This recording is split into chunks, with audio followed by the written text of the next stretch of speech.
வணக்கம் அன்பு நண்பர்களே. 18650 மாதிரி லித்தியம் அயன்ல 21700 நிறைய பேர் கேட்டுட்டு இருந்தாங்க. உங்களுக்காக வின்வே பிராண்ட்ல 5000 mAh பேட்டரி இப்ப நம்ம கிட்ட அவைலபிளா இருக்கு. வீடியோக்குள்ள போறதுக்கு முன்னாடி ஒரு முக்கியமான விஷயம். 5 வருஷம் முன்னாடி சாத்தான் குளத்துல தந்தை மகன் கொலை வழக்குல சம்பந்தப்பட்ட 9 காவலர்களுக்கு தூக்கு தண்டனை கொடுத்துருக்காங்க. எனக்கு இன்னமும் ஞாபகம் இருக்குங்க. லாக்டவுனில் நம்ம டிவிலாம் பார்க்கும்போது அவங்க அப்பா பையனை விசாரிக்கிறங்கிற பேரில் கூட்டிகிட்டு போய் ஸ்டேஷன்லேயே வச்சு கொலை பண்ணிட்டாங்க. அதை பார்க்கும்போதே நமக்கு ரொம்ப வருத்தமாக தான் இருந்துச்சு. இன்னமும் எனக்கு அது மறக்கவே மறக்காது. 5 வருஷம் கழிச்சு அவங்களுக்கு நீதி கிடச்சின்னு நினைக்கிறேன். அவங்க ஆன்மா சாந்தி அடையணும்னு நம்ம எல்லாமே வேண்டிப்போம். நிறைய பேருக்கு தெரிஞ்சிருக்கும், இருந்தாலும் நான் தெரியாதவங்களுக்காக சொல்கிறேன். 18650 அப்படின்னு சொல்கிறோம், 21700 சொல்கிறோம் பார்த்தீங்களா.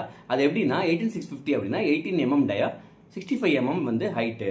அதே மாதிரி இது 21700 அப்படின்னா 70 mm லென்த்து, அப்புறமேலு 21 mm டயா. நம்ம கிட்ட வின்வே பிராண்டோட 18650 பேட்டரி, 21700 பேட்டரி ரெண்டுமே இருக்குது. வின்வே பிராண்டில் 18650 2600 mAh பேட்டரி இருக்குது. அதோட ப்ரைஸு 80 ரூபா. அப்புறமேல் 21700 5000 mAh பேட்டரியோட ப்ரைஸு 145 ருபீஸ். இந்த பேட்டரிஸ் உங்களுக்கு வேணும் அப்படின்னா நம்ம வெப்சைட்டில் ஆர்டர் பிளேஸ் பண்ணிக்கோங்க. நன்றி, வணக்கம்.